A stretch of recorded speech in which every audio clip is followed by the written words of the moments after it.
I'm Rachel Gable. I'm the assistant editor of the Fence Post magazine, and this is your fair cattle markets update for Friday, March 26th. This update is brought to you by Tri-State Livestock News and the Fence Post magazine. We'd also like to thank our sponsors, Sand Hills Beef Company in Mullen, Nebraska, Eat Like a Rancher, and McDonnell Angus out of Montana. As we're moving towards spring, it's starting to look like we're going to be staring down another drought year, which is certainly not news to any of us in cattle country, despite some recent snows and rains.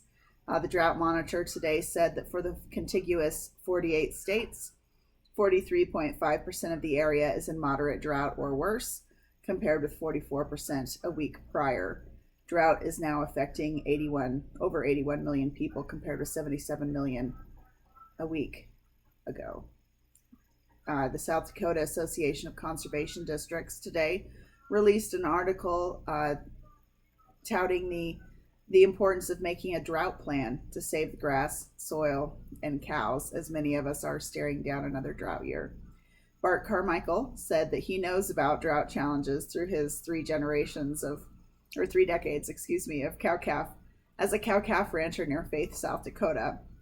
He said that taking care of his grass and soil in his pastures is a top priority to optimize current and future grazing and ranch resiliency. He said in the 2017 drought, we rotated the cattle quicker between pastures because the grass wasn't growing. After 10 months, we pulled the cattle totally off pasture and put them in the feedlot for 4 months, which actually turned out to be a good thing. His goal, he said, is to graze the herd for 12 months a year. He said the longest we've ever had cattle rotating between pastures is 11 months.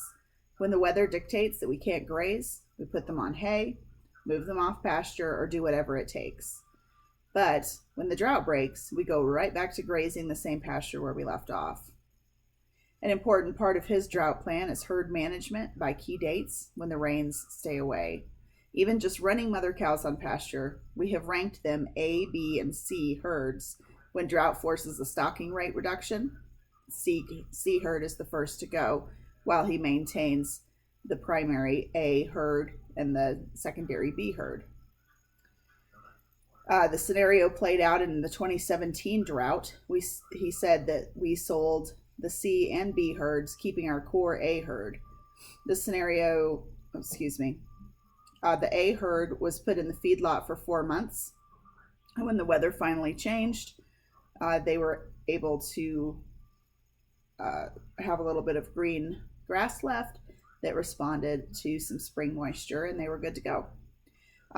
Carmichael said that he has witnessed ranchers try to graze through a drought. He said, we had a neighbor one time try to run an entire herd on pasture through 2 years of drought. The first year it didn't rain, he grazed all the old grass off. During the following spring without rain, he sold all of his cows for $1,300 a pair. We had already sold only our C herd at that point, and because our drought plan didn't have to pull the plug on all of them. When it finally rained, he ended up buying heifer calves back, $1,300 a piece. So something to think about as a lot of us are looking at another potential dry year. I appreciate you tuning in. We'll certainly have some fresh issues of the Fence Post as well as Tri-State Livestock News just in a few days for you. So I hope you'll jump on and read and see what else is on there. For the daily Fair Cattle Markets update, I'm Rachel Gable. Thank you.